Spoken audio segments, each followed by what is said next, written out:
Hello, नमस्कार दोस्तों। आज के इस वीडियो में हम आदित्य रंजान सर की मैथ्स ई बुक 2.0 के नंबर सिस्टम चैप्टर यानी कि संख्या पद्धति चैप्टर का पार्ट 4 डिस्कस करेंगे। यानी कि पार्ट 1, पार्ट 2, पार्ट 3 पहले ही हो चुके हैं। तो जिन्होंने पहले पार्ट 1 को नहीं देखा वो जाकर पहले पार्ट 1 को देखें। देखिए, जहाँ तक मुझे लगता है आपको 8 के डिविजिबिलिटी रूल में ज़्यादा प्रॉब्लम आएगी। अगर देखिए आप किसी भी पार्ट को डायरेक्ट उठा के देखेंगे तो आपको जो है 8 का डिविजिबिलिटी रूल नहीं समझ में आएगा, क्योंकि मैं 8 का डिविजिबिलिटी रूल अप्लाई करूंगा तो वहां पर डायरेक्ट वैल्यू लिखूंगा, ठीक है, जो कि आपको नहीं समझ में आएगी। तो पहले जाकर पार्ट 1 देखिए और उसके बाद कंटिन्यू पार्ट 2, पार्ट 3 देखिए, ठीक है। तो चलिए शुरू करते हैं। अब देखिए हमने यहाँ पर ये एसएससी सीजीएल परी 2021 के 32 क्वेश्चन सोल्व कर लिए और ये 10 भी, और यहाँ पर ये 6 क्वेश्चंस भी सोल्व कर लिए थे। आज के इस वीडियो में हम एसएससी सीजीएल परी 2020 के ये 21 क्वेश्चन सोल्व करेंगे, ठीक है। तो चलिए शुरू करते हैं फटाफट से क्वेश्चन नंबर फर्स्ट से। इसमें देखिए यदि 5 अंक वाली संख्या जो है 3, 7 और 11 से विभाज्य है तो 3x - 5y का मान ज्ञात करें। देखिए 3 और 7 और 11 से विभाज्य होगी, वो इनके एलसीएम से भी डिवाइड होगी। तो इन सभी का एलसीएम जो है ये आपके पास क्या हो जाएगा भाई, 7 का 21 इंटू में 11 करेंगे तो ये 231 हो जाएगा आपके पास। यानी कि यहाँ पर अगर आप इस संख्या को मान के चलें, देखिए x और y की जगह आप मैक्सिमम से मैक्सिमम वैल्यू यहाँ पर रख लीजिए, यानी कि 6, 7, 6 और अधिकतम रखें तो यहाँ पर 9 और 9 रख सकते हैं, यानी कि यह संख्या हो जाएगी। इसको क्या करना है, इनके एलसीएम से डिवाइड करना है, यानी कि 231 से इसको डिवाइड करना है। तो 231 का देख लीजिए इसमें भाग, भाई 3 बार तो जाएगा नहीं क्योंकि ज़्यादा चला जाएगा, यानी कि भाग जाएगा 2 बार। तो 2 एक कम 2 हो जाएगा, 3 दूनी का 6 हो जाएगा, 2 दूनी का 4 हो जाएगा। और इसमें से घटाएंगे तो ये 4 बचेगा, ये 1 बचेगा और यहाँ पर ये 2 बचेगा, उतारेंगे 9। अब देख लीजिए यहाँ पर भाग 10 बार तो जाएगा नहीं, यानी कि 9 बार भाग जाएगा। और 9 बार जैसे ही यहाँ पर भाग जाएगा तो 9 एकम 9 हो जाएगा, 9 त्रिका 27 का 7 हो जाएगा, 9 दूनी का 18 और 2 20 हो जाएगा। तो शेष फल कितना बचेगा, ये 0 बच गए और यहाँ पर ये 7 बच जाएगा, ठीक है। उतारेंगे 9। अब ये 709 हो गया, इसमें भाग यहाँ पर 3 बार अब चला जाएगा, तो 3 एकम 3, 3 त्रिका 9, 3 दूनी का 6 हो जाएगा, ठीक है। और 4 बार नहीं जाएगा, ठीक है।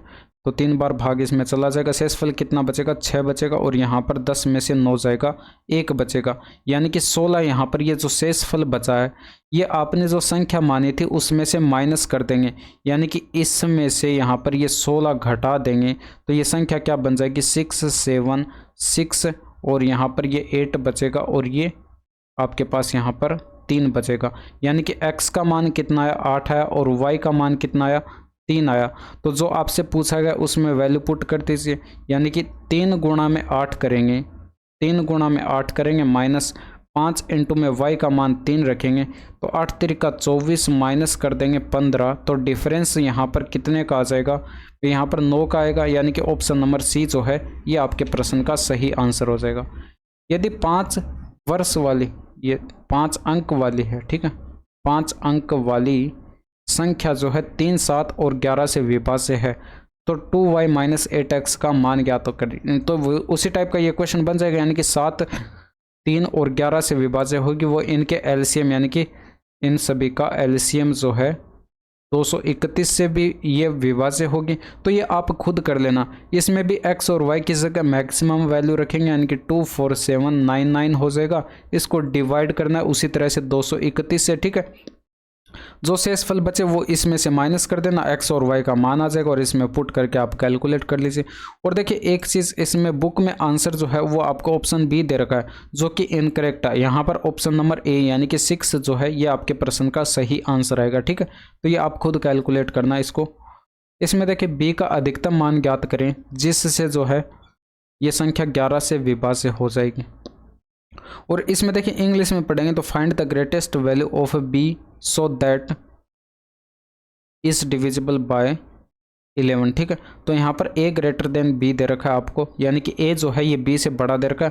और ये संख्या में आप यहाँ पर देख रहे होंगे कि यहाँ पर ये 6 लिखा हुआ है और यहाँ पर ये 3 लिखा हुआ है, यानी कि यहाँ पर ये संख्या गलत दी गई है क्वेश्चन नंबर 3 में।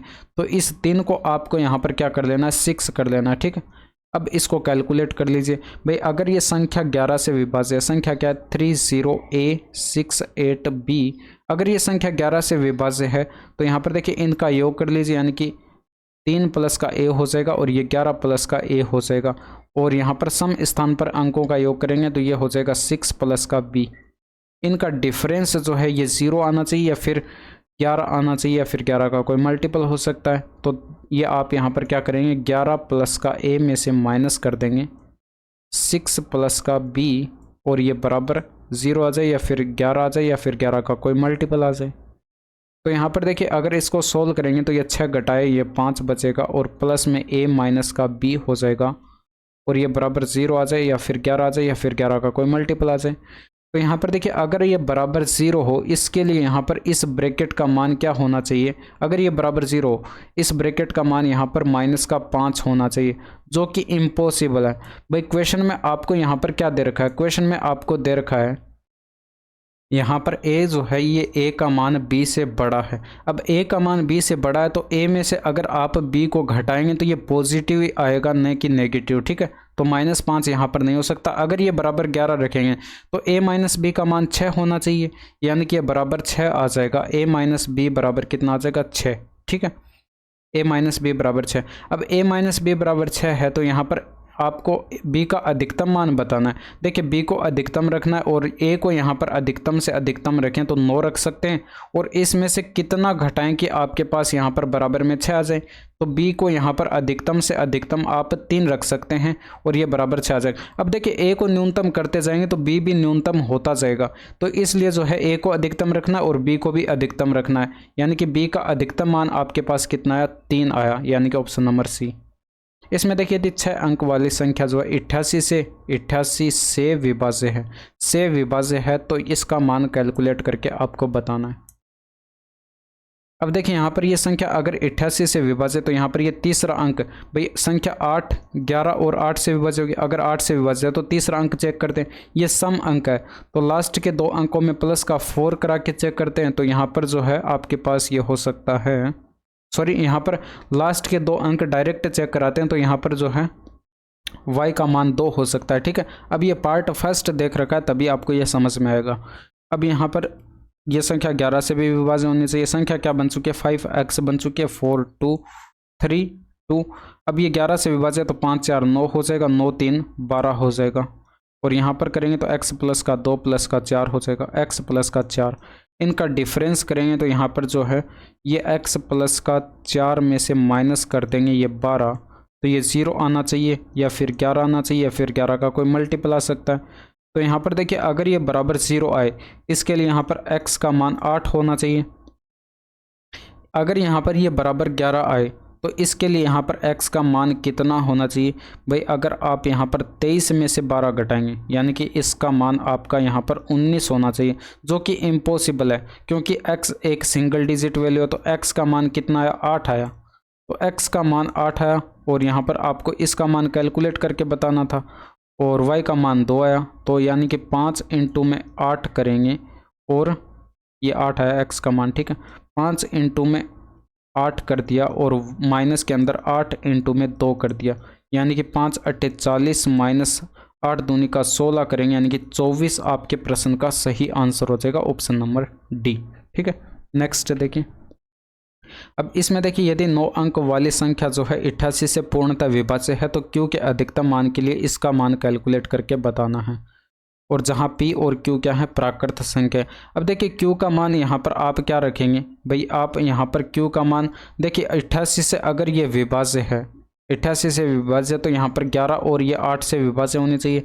अब देखिए यहाँ पर अगर आप सम अंक रखेंगे तो ये संख्या 8 से विभाज्य होगी नहीं, यानी कि आप यहाँ पर सम अंक नहीं रख सकते। और 0 तो देखिए वैसे भी नहीं रख सकते क्योंकि 0 अगर रखेंगे तो 0 एक प्राकृत संख्या नहीं है, जबकि Q आपको एक प्राकृत संख्या दे रखी है। तो यहाँ पर देखिए अगर आपको मैंने कॉन्सेप्ट बता रखा पार्ट फर्स्ट के अंदर, वो अगर आपको पता है तो इसका मान आप जल्दी पता कर पाएंगे, ठीक है।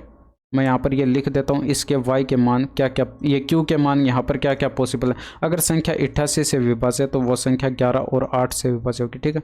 8 से विभाज्य तो यहाँ पर जो है ये q के मान क्या क्या हो सकते हैं, यहाँ पर q का मान 1 तो हो सकता है। देखिए आपके पास विषम अंक लेकर चलेंगे, यानी कि 1 हो सकता है, इसके बाद यहाँ पर 3 हो सकता है और इसके बाद यहाँ पर 5 और इसके बाद 7 और इसके बाद 9। ठीक है, तो ये इसके पॉसिबल मान हो सकते हैं, लेकिन क्यू का अधिकतम मान लेना था तो क्यू का अधिकतम मान 9 हो जाएगा। ये आप तभी डायरेक्ट पता कर पाएंगे जब आपको मैंने पार्ट फर्स्ट के अंदर कंसेप्ट बता रखा है। ठीक है, बार बार मैं बहुत बता रहा हूँ, पार्ट फर्स्ट के अंदर मैंने 8 का डिविजिबिलिटी रूल बता रखा है, तो पहले जाकर पार्ट 1 देखिए 8 का डिविजिबिलिटी रूल। अब मैं दोबारा नहीं बताने वाला। ठीक है, अब यहाँ पर देखिए अगर आपको ये कंसेप्ट नहीं पता वो, तो यहाँ पर आप क्या करेंगे, क्यू टू 8 लास्ट के 3 डिजिट चेक करते हैं, तो यहाँ पर क्यू का मान रख के 8 का डिविजिबिलिटी चेक करेंगे, तो इसमें थोड़ा सा टाइम लगेगा, लेकिन आप कर इससे भी पाएंगे। ठीक है, तो क्यू का मान कितना है, 9 आया। अब संख्या आपके पास क्या आ चुकी है, संख्या आ चुकी है 7p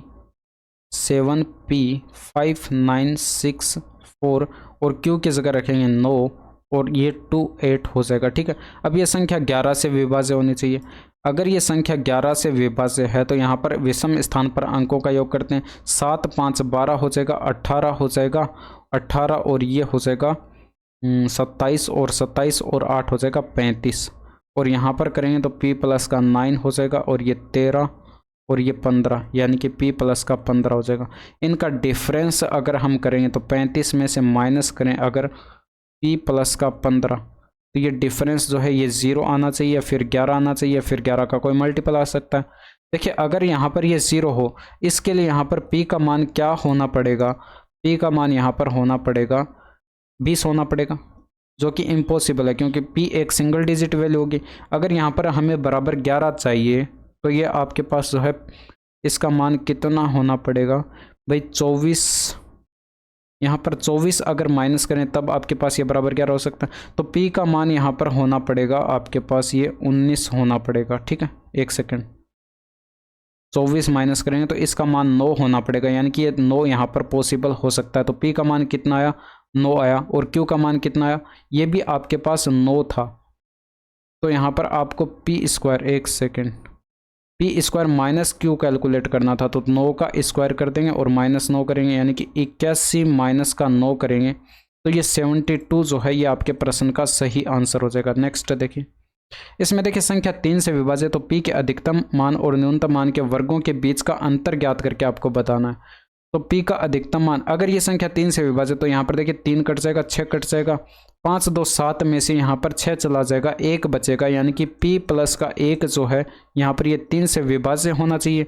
अब p के क्या क्या मान हो सकते हैं, p का मान हो सकता है यहाँ पर 2 हो सकता है, इसके बाद 3 ऐड कराते जाइए, यानी कि 5 हो सकता है, 8 हो सकता है। ठीक है, तो ये मान हो सकते हैं, लेकिन आपको ये मिनिमम मान और ये मैक्सिमम मान, ये मिनिमम मान हो जाएगा और ये मैक्सिमम मान हो जाएगा, इनके वर्गों का अंतर आपको कैलकुलेट करके बताना था। तो 8 का स्क्वायर करेंगे माइनस 2 का स्क्वायर करेंगे। ठीक है, अधिकतम मान और न्यूनतम मान के वर्गों के बीच का अंतर बताना था, तो 64 माइनस 4 कर देंगे, यानी कि 60 आपके प्रश्न का सही आंसर आ जाएगा। इसमें देखिए यदि 7 अंक वाली संख्या जो है 72 से विभाज्य, तो x not equal to y के लिए जो है इसका मान कैलकुलेट करके बताना है।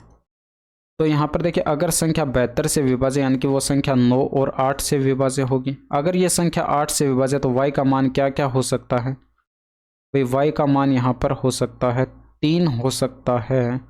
इसके बाद भाई यहाँ पर तीसरा अंक विषम अंक है तो +4 करके चेक कराएंगे लास्ट के 2 अंकों में। ठीक है, तो 3 हो सकता है, इसके अलावा 7 भी यहाँ पर हो सकता है, 3 और 7 y के मान हो सकते हैं। तो संख्या यहाँ पर 9 4x 2 9 y 6 थी, और ये संख्या 9 से भी विभाज्य होनी चाहिए। तो 9 से विभाज्य, ये 9 कट जाएगा, ये 9 कट जाएगा, 4 2 6 6 12 में से 9 चला जाएगा, बचा कितना 3 बचा, यानी कि x प्लस का y प्लस का 3 ये 9 से विभाज्य होना चाहिए। इसके लिए x प्लस y का मान क्या हो सकता है, यहाँ पर 6 हो सकता है, यानी कि x प्लस y बराबर 6 है। अब एक चीज़ यहाँ पर देखिए, अगर y का मान हम यहाँ से 3 लें, यहाँ से ये 3 लें, तो x का मान भी क्या हो जाएगा 3 होना पड़ेगा, जो कि यहाँ पर इम्पॉसिबल है क्योंकि यहाँ पर x not equal to y दे रखा है, तो ये आपके पास ये दोनों ही मान नहीं हो सकते।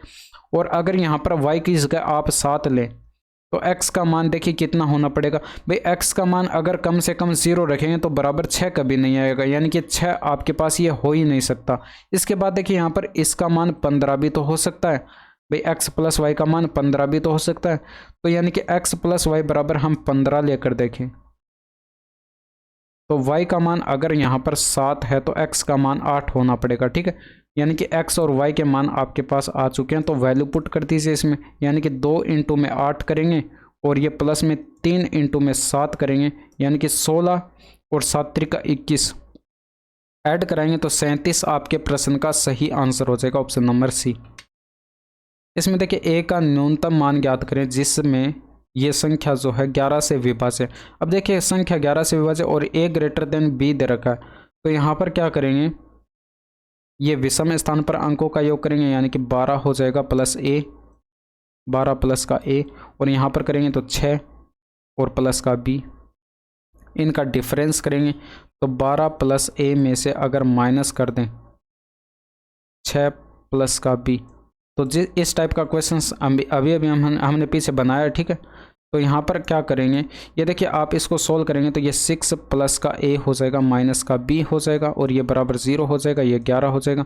अगर देखिए यहाँ पर इनका डिफरेंस बराबर हम 0 लें, अगर हम बराबर 0 लें तो a माइनस b का मान क्या होना चाहिए, माइनस का 6 होना चाहिए, जो कि इम्पॉसिबल है क्योंकि a जो है b से बड़ा दे रखा है, तो ये नेगेटिव कभी नहीं आएगा इनका डिफरेंस। इसके बाद यहाँ पर अगर हम बराबर 11 लें तो यहाँ पर a माइनस बी का मान 5 होना चाहिए, यानी कि a माइनस बी का मान कितना आया, 5 आया। तो a माइनस बी का मान 5 आया, आपको a का न्यूनतम मान बताना था। तो यहाँ पर देखिए a का न्यूनतम मान अगर आप बताएंगे तो a को यहाँ पर ज़्यादा से ज़्यादा क्या लिख सकते हैं भाई, 5। यहाँ पर a का न्यूनतम मान बताना है, तो यहाँ पर देखिए बराबर हमें 5 चाहिए, यानी कि 5 रखें और b को न्यूनतम रखें ये 0, तो ये बराबर 5 आ जाएगा। इससे आप यहाँ पर a कम नहीं रख सकते, ठीक है। तो यहाँ पर a का न्यूनतम मान आपके पास क्या आया, 5 आया, यानी कि ऑप्शन नंबर बी जो है ये आपके प्रश्न का सही जवाब हो जाएगा। संख्या में k के अधिकतम मान और न्यूनतम मान के वर्गों का योगफल ज्ञात करें जिससे संख्या जो है 3 से विभाज्य है। अब देखिए संख्या 3 से विभाज्य है, तो यहाँ पर आप क्या करेंगे, अधिकतम और न्यूनतम मान के वर्गों का योगफल बताना। तो यहाँ पर देखिए 8 2 10 में से 9 चला जाएगा, 1 बचा, 5 4 9 कट जाएगा, यानी कि k प्लस का 1 जो है ये 3 से डिवाइड होना चाहिए। तो k का मान हो सकता है 2, इसके बाद 5, इसके बाद 8 हो सकता है। तो ये आपके पास मिनिमम मान हो जाएगा और ये मैक्सिमम मान हो जाएगा। इनके वर्गों का यहाँ पर योग पूछ लिया गया बस, यानी कि 8 का स्क्वायर करेंगे प्लस 2 का स्क्वायर करेंगे तो 64 प्लस 4 68 आपके प्रश्न का सही जवाब हो जाएगा, ठीक है। यदि 8 अंक वाली संख्या जो है 72 से विभाज्य है तो y के अधिकतम मान के लिए जो है इसका मान कैलकुलेट करके बताना। देखिए y का मान क्या हो सकता है, तीसरा अंक विषम है, यानी कि लास्ट के 2 अंकों में प्लस का 4 करके चेक करेंगे। तो एक तो यहाँ पर देखिए y का मान 0 हो सकता है, इसके बाद यहाँ पर 4 हो सकता है और इसके बाद यहाँ पर 8 भी हो सकता है, लेकिन y का अधिकतम मान लेना था, यानी कि y बराबर आपके पास ये क्या हो जाएगा, 8 हो जाएगा। y बराबर 8 होने के बाद ये संख्या क्या बन चुकी है भाई, संख्या 72 से विभाज्य, तो यहाँ पर 9 और 8 से विभाज्य होगी, ठीक है। अब ये संख्या आपके पास आ चुकी है 8 8 8 और ये x और 5 3 हो जाएगा, y की जगह यहाँ पर 8 ले लेंगे और ये 4 हो जाएगा, ठीक है। अब ये संख्या 9 से विभाज्य होनी चाहिए, तो ये देख लीजिए यहाँ पर भाई, यहाँ पर ये आपके पास 5 4 9 कट जाएगा, 8 3 11 में से 9 चला जाएगा, बचा 2, 8 2 10 में से 9 चला जाएगा, 1 बचा, 8 1 9 कट जाएगा और ये प्लस में 8, ये x प्लस का 8 बचा और ये 9 से डिवाइड होना चाहिए, ठीक है। तो x का मान 1 हो सकता है, आपसे पूछा गया ये इसका मान, ठीक है। तो इसका मान आप बता सकते हैं, 7 इंटू में 1 कर लेंगे और प्लस में 2 इंटू में 8 कर लेंगे, तो ये आपके पास 8 दूनी का 16 हो जाएगा, 16 और 7 23 जो है ये आपके प्रश्न का सही आंसर हो जाएगा।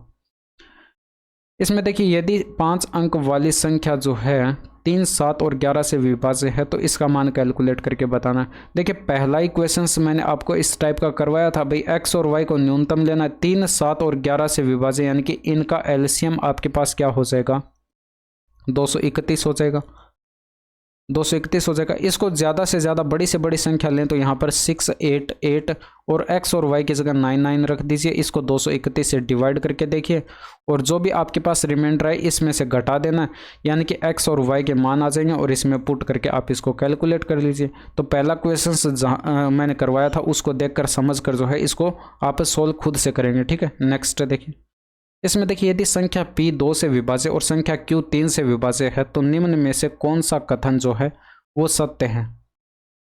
अब देखिए निम्न में से कौन सा कथन सत्य है, यानी कि यहाँ पर देखिए 2 से विभाज्य, यानी कि 2 इसके गुणनखंड में रहा होगा, 3 इसके गुणनखंड में रहा होगा, तो मल्टीपल करेंगे तो 3 दूनी का 6 से ये संख्या विभाज्य हो जाएगी p इंटू में q।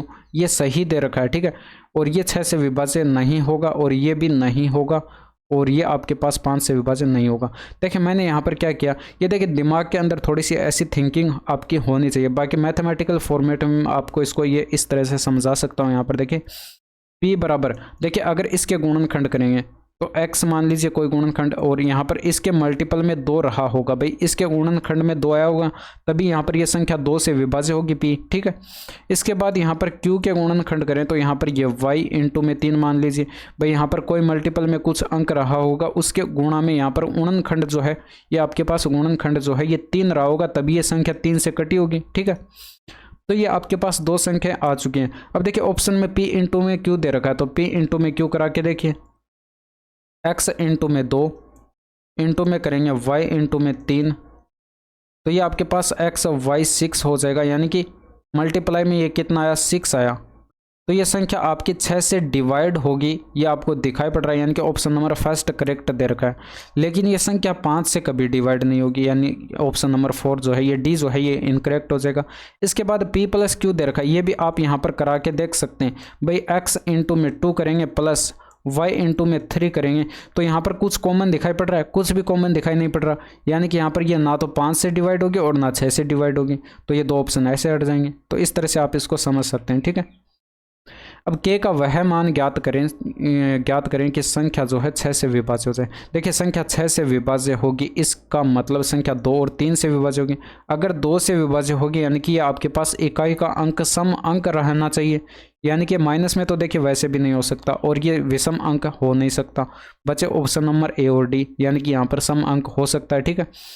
तो ये संख्या आपके पास ये 3 से भी डिवाइड होनी चाहिए, तो 3 से डिवाइड करेंगे तो ये 6 कट जाएगा, 7 2 9 कट जाएगा, और इसके अलावा यहाँ पर 4 में से 3 चला जाएगा, 1 बचेगा, और यहाँ पर 2k प्लस का 1 हो जाएगा, 2k प्लस का 1।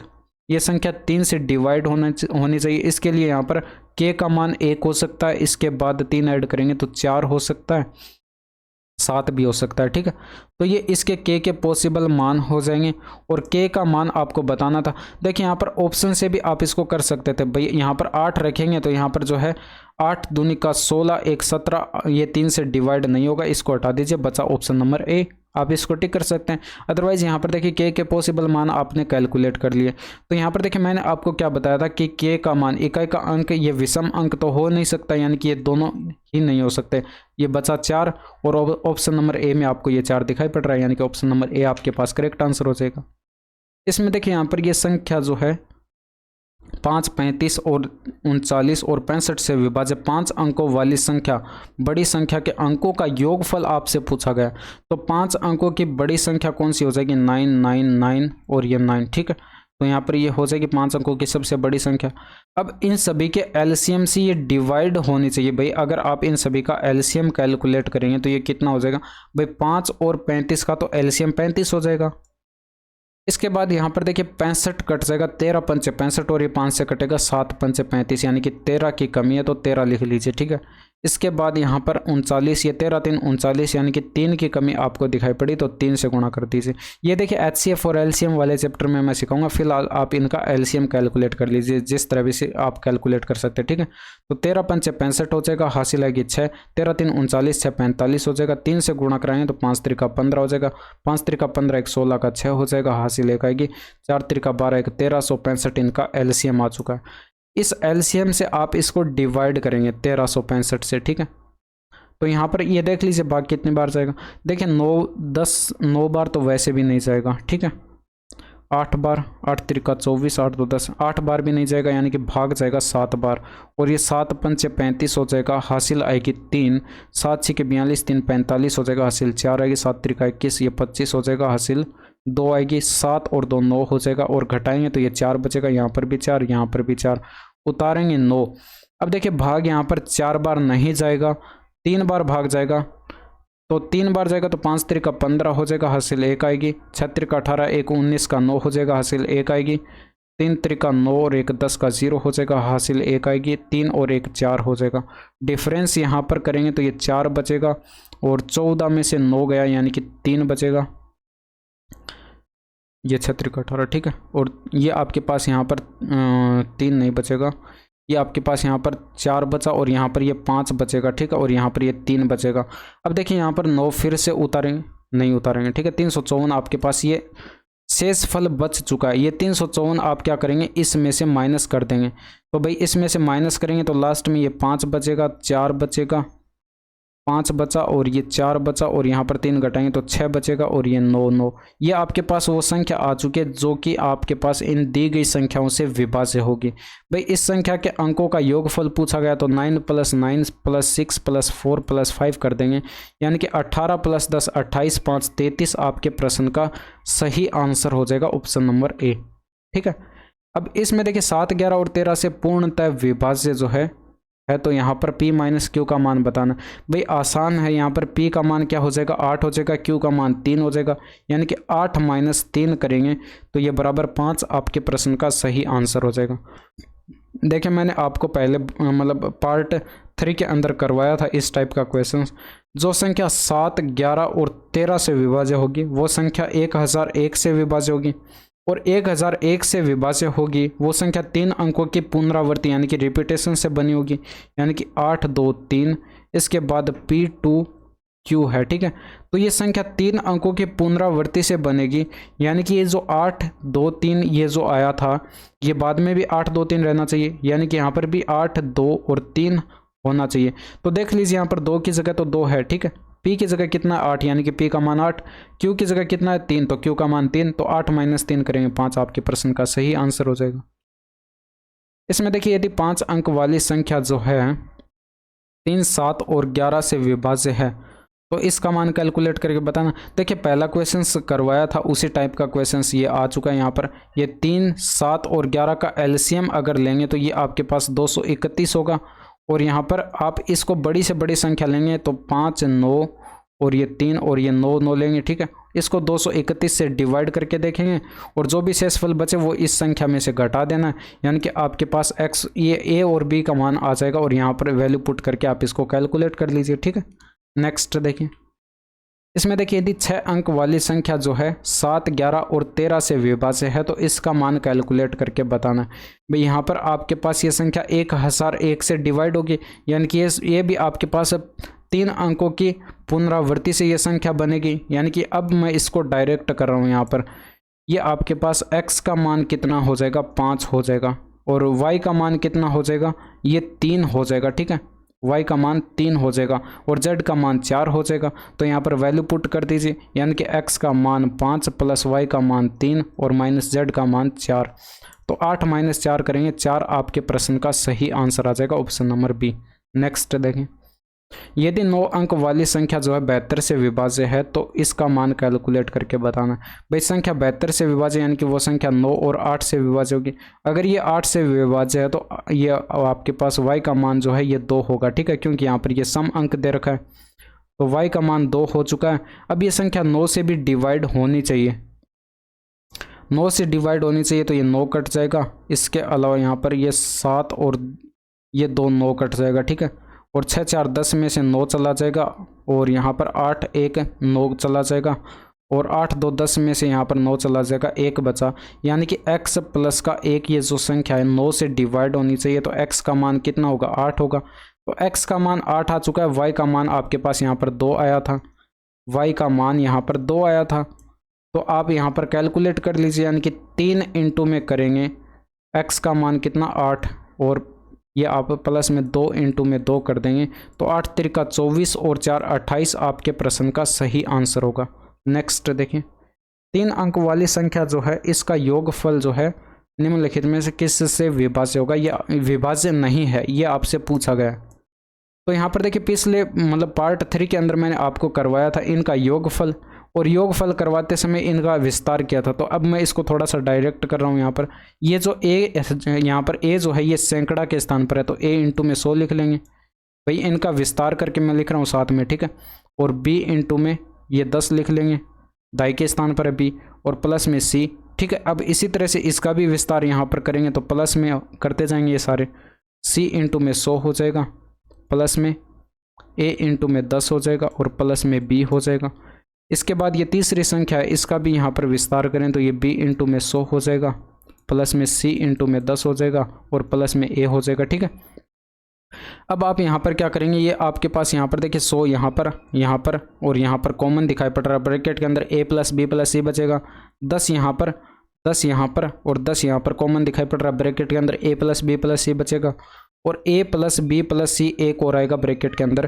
तो यहाँ पर देखिए मैं डायरेक्ट वो लाइन अब लिख रहा हूँ, यहाँ पर मैंने पार्ट 3 के अंदर आपको बताया था कि ये लाइन डायरेक्ट आपको लिखनी है। ठीक है।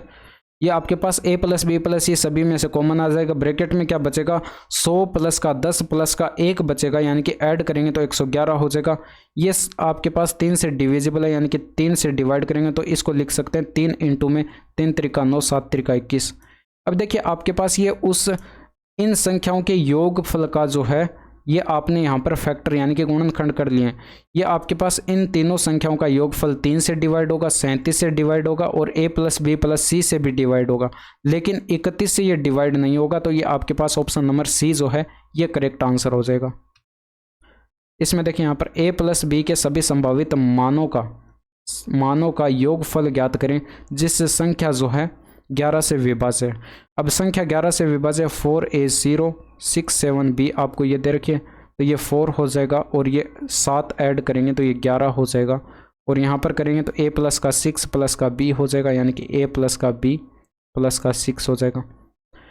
अब देखिए यहाँ पर 11 में से अगर माइनस कर दें, ये आप यहाँ पर इसमें से a प्लस b प्लस का 6 में से माइनस करते हैं अगर 11, तो ये डिफरेंस 0 आना चाहिए या फिर 11 आना चाहिए या फिर 11 का कोई मल्टीपल आ सकता है।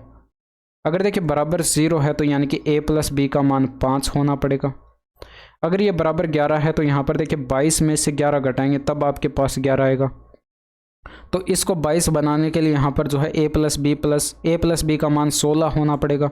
ठीक है। तो ये दो पॉसिबल मान आपके पास आ चुके हैं। अब इनका योगफल आपको बताना था तो आप क्या करेंगे 16 प्लस का 5 करेंगे, यानी कि 21 जो है ये आपके प्रश्न का सही आंसर हो जाएगा, ऑप्शन नंबर सी। इसमें देखिए यदि 9 अंक वाली संख्या जो है 72 से विभाज्य है तो इसका मान कैलकुलेट करके बताना। देखिए 9 और 8 से विभाज्य होनी चाहिए। अगर ये संख्या 8 से विभाज्य है तो y का मान क्या होना चाहिए, यहाँ पर y का मान 4 होना पड़ेगा। ठीक है। y का मान 4 होना पड़ेगा क्योंकि यहाँ पर ये तीसरा अंक विषम अंक दे रखा है। ठीक है। तो y का मान जैसे ही 4 आया, यानी कि 7 6 9 8 x 1 3 और 8 और ये 4 हो जाएगा और इसके बाद यहाँ पर ये संख्या 9 से भी डिवाइड होनी चाहिए। अगर ये संख्या 9 से डिवाइड है तो ये 9 कट जाएगा और ये 6 3 9 ये कट जाएगा, 8 1 9 कट जाएगा, 8 4 12 में से 9 चला जाएगा, बचेगा 3, 7 3 10 में से 9 चला जाएगा, बचा 1। x प्लस का 1 ये डिवाइड होना चाहिए 9 से, तो x का मान कितना होना चाहिए 8 होना चाहिए। तो x का मान 8, y का मान 4। तो वैल्यू कैलकुलेट कर लीजिए। अंडरूट के अंदर क्या करेंगे 4 इंटू में 8 करेंगे और ये प्लस में y का मान 4 कर देंगे। तो अंडरूट के अंदर 8 चौके 32 और 4 36 हो जाएगा और यहाँ पर आपके पास जो है 6 आपके प्रश्न का सही आंसर आ जाएगा। ठीक है। तो ऑप्शन नंबर बी जो है ये आपके प्रश्न का सही जवाब होगा। ठीक है। तो ये आपके 21 क्वेश्चंस कंप्लीट हो जाते हैं आज के। अगले वीडियो में हम क्या सोल्व करेंगे वो भी मैं आपको यहाँ पर बता देता हूँ। देखिए आज हमने एसएससी सीजीएल प्री 2020 के ये 21 क्वेश्चंस कंप्लीट कर लिए और अगले वीडियो में हम एसएससी सीएचएसएल 2020 के 34 क्वेश्चंस ये कंप्लीट करने वाले हैं। ठीक है। बाकी आज की वीडियो कैसी लगी कमेंट करके ज़रूर बताइएगा। That's all for today. Thank you, धन्यवाद, बाय बाय, टेक केयर।